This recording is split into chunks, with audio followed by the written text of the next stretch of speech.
Good morning, student. Today we will discuss about adaptation. So first of all, we should know what is the meaning of adaptation.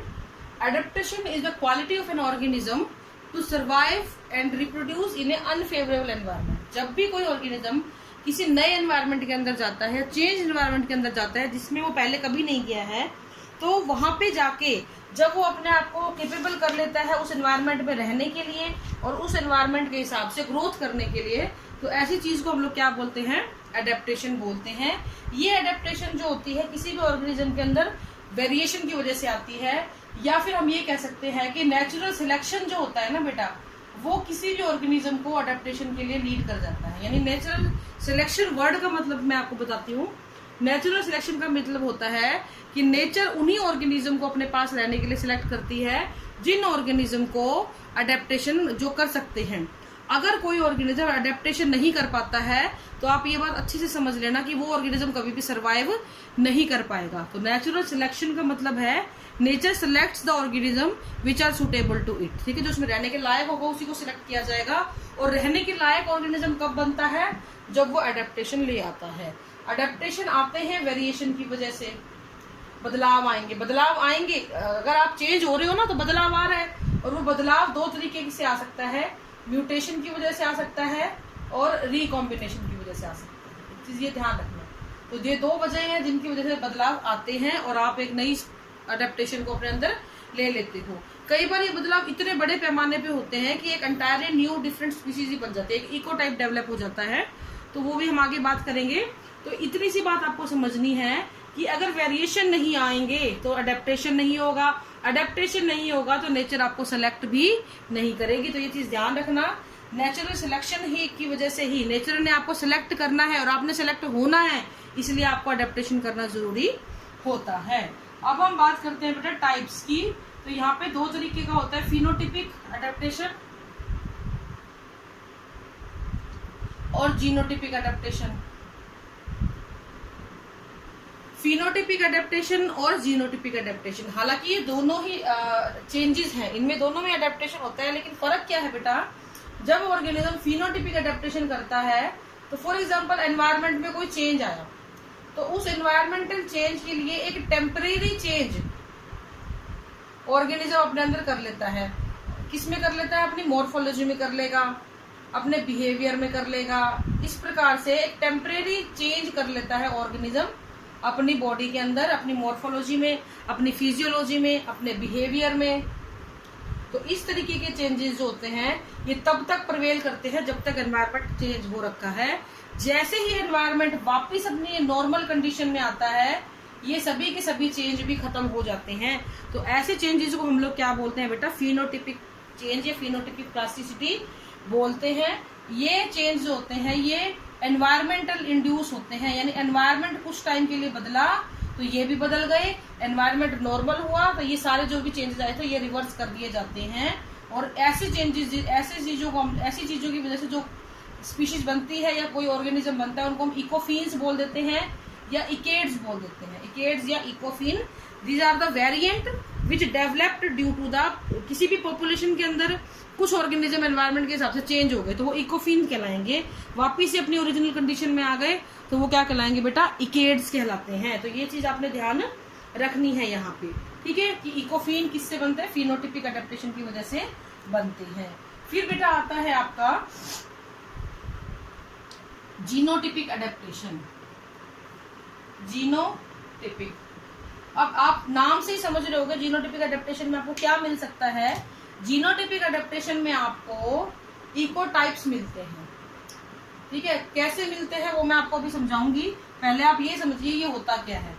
अगर कोई population में adaptation आया और वो adaptation आया due to genetic change, अगर organism ने अपने जीन को ही बदल लिया, अपने आप को ही बदल लिया, तो अडेप्ट कर लिया अपने पर्टिकुलर हैबिटेट के लिए, जेनेटिकली वेरिएशन आ गया, ठीक है, या जेनेटिक वेरिएशन बोल सकते हो आप इसको। तो ऐसे चेंज को हम लोग क्या बोलते हैं? जीनोटिपिक अडेप्टेशन बोलते हैं। यानी कि ऑर्गेनिज्म ने अपने जीन को ही चेंज कर लिया। इसको आप ऐसे समझो, फॉर एग्जांपल ये एक ऑर्गेनिज्म है, ये किसी एक नए कंडीशन में गया तो ये ऐसा बन गया, ठीक है। अब ये ऑर्गेनिज्म को दो अलग अलग एनवायरनमेंट में पहुंच गया, तो एक जगह पे एनवायरनमेंट के हिसाब से ये यू बन गया, एक जगह के एनवायरनमेंट के हिसाब से ये यू बन गया। अब ये दोनों गए तो हो सकता है ये ऐसा बन गया, ये ऐसा बन गया, है ना, ये कुछ और शेप का बन गया, सिलिंड्रिकल बन गया, ये कुछ स्पाइरलम बन गया। तो आप ये चीज देखो कि स्पीशीज तो एक ही थी, लेकिन इसकी फॉर्म देखो आपको कितनी मिल गई, 1 2 3 4 5 6 और 7। अब देखो जरा क्यों हुआ ये, क्योंकि हर बार जेनेटिक चेंज आ रहे थे, तो हर बार आपको एक नई नई स्पीशीज मिलती चली जा रही थी। तो ऐसे एक लार्ज रेंज ऑफ पॉपुलेशन, एक बड़ी पॉपुलेशन के अंदर जब आपको बहुत सारी स्पीशीज बननी शुरू हो जाती हैं अलग अलग तरीके से ड्यू टू जेनेटिक वेरिएशन, उनको हम बोलते हैं बेटा इकोटाइप। तो ये ध्यान रखना, ये एंटायरली डिफरेंट हो जाती हैं, बिल्कुल एक दूसरे से अलग स्पीशीज की तरह बिहेव करना शुरू करती हैं।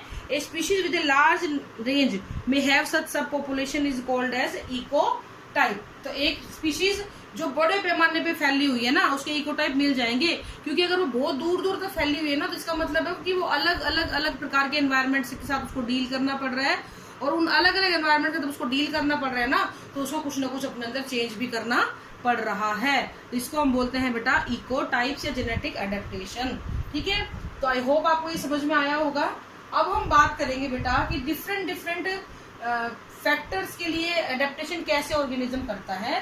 तो first of all we will discuss about the plant adaptation to light regimes. Plant adaptation to light के लिए कैसे करता है। तो लाइट को एडेप्टेशन के लिए हम देखें तो दो तरीके के प्लांट्स हम लोग देखते हैं, हीलियोफाइट और सीओफाइट। हीलियोफाइट एंड सीओफाइट। ये हीलियोफाइट क्या होते हैं, इनको हम लोग सन लविंग प्लांट बोलते हैं, सूरज को प्यार करने वाले पौधे। और इसको हम बोलते हैं शेड लविंग प्लांट, छाया से प्यार करने वाले पौधे। छाया मतलब शेड। तो ऐसे पौधे जो तेज सूरज की रोशनी में उगना पसंद करते हैं, तेज सूरज की रोशनी में सर्वाइव कर जाते हैं, they are known as heliophyte. Whereas those plant which love to grow in under the partial shade, यानी कि ज्यादा रोशनी, तिखी रोशनी नहीं चाहिए उनको, छाया में उग जाते हैं, उनको हम बोलते हैं सीओफाइट। इसका मतलब ये नहीं है कि बिना लाइट की फोटोसिंथेसिस कर लेंगे, ये मत सोचना आप। ये सिर्फ तेज रोशनी को इतना पसंद नहीं करते हैं, हल्की फुल्की रोशनी भी आएगी तो ये सर्वाइव कर जाते हैं। Sciophyte, heliophyte, shade loving plant, sun loving plant. Okay, अब इनके कुछ पर्टिकुलर फीचर्स होते हैं। लाइक अगर हीलियोफाइट्स की मैं बात करूं तो इनमें शॉर्ट और थिकर इंटरनोड मिलेंगी, शॉर्ट एंड थिकर इंटरनोड मिलेंगी। ठीक है, यहाँ पे छोटी लीफ मिलेंगी, स्मॉल थिक लीफ, पेल ग्रीन कलर की लीफ, पेल ग्रीन कलर होगा लीफ का। पैलिसेड पैरेन्काइमा डेवलप होगा। सनकन स्टोमेटा धसे हुए काफी अंदर एपिडर्मिस के, थिक क्यूटिकल आपको देखने को यहाँ पे मिल सकती है। रूट एक्सटेंसिव होगी, लंबा रूट सिस्टम होगा। गुड फ्लावरिंग एंड फ्रूटिंग, तो ये इसके फीचर्स हैं। ठीक है, और जस्ट इसके रिवर्स जो होंगे आपको कहाँ मिलेंगे, सीओफाइट्स में मिलेंगे। यहाँ पे सिलिंड्रिकल होगा, सिलेंडर होगा, और इंटरनोड जो होंगी स्मॉल होंगी, और सॉरी लार्ज होंगी लेकिन सॉफ्ट होंगी। ठीक है, लीव्स जो होंगी थिन होती हैं और एक्सपेंडेड होती हैं, बहुत फैली हुई होती हैं। ये थिन लीफ होती है, यहाँ पे आप ध्यान रखना, पतली भी होती है, थिन होती हैं। ये डार्क ग्रीन कलर की मिलेंगी लीव्स। पैलिसेड पैरेन्काइमा यहाँ पे लेस मिलेगा। स्टोमेटा यहाँ पे एपिडर्मल होंगे, यानी धसे हुए नहीं होंगे, लेयर के पास में ही होंगे। यहाँ पे क्यूटिकल थिक थी, तो यहाँ पे क्यूटिकल कैसी मिलेगी, थिन मिलेगी। Extensive system, root system poor developed होगा। और यहाँ पे वेजिटेटिव ग्रोथ, यानी पत्तियों की ग्रोथ आपको ज्यादा मिलेगी as compare to fruit and flower. तो ये इनके मैंने एक कंपैरेटिव स्टडी आपको बता दी कि किस प्रकार से जो है ये ऑर्गेनिज्म अलग अलग प्रकार से अपने आप को ग्रोथ वो शो करते हैं। तो इनको सूरज की रोशनी बहुत ज्यादा मिल रही है, इसलिए इनकी पत्तियों को ज्यादा हरा होने की आवश्यकता है नहीं। इनको सूरज की रोशनी कम मिलती है, इसलिए इनकी पत्तियों का बड़ा होना भी जरूरी है, और डार्क ग्रीन कलर का भी होना जरूरी है, क्योंकि they have more number of chloroplast, क्योंकि सूरज की रोशनी कम आ रही है, ज्यादा से ज्यादा क्लोरोप्लास्ट सूरज की रोशनी को ट्रैप करेंगे और ज्यादा से ज्यादा वो है फोटोसिंथेसिस कर पाएंगे। तो इस तरीके से प्लांट्स ने अपने आप को रोशनी के साथ अडेप्ट कर रखा है। किस तरीके से उन्होंने रोशनी के साथ अपने आप को अडेप्ट कर रखा है वो मैंने आपको बता दिया है। नेक्स्ट टॉपिक में हम लोग बात करेंगे जीरोफिटिक अडेप्टेशन की। आज के लिए इतना ही है बेटा। Thank you and have a nice day.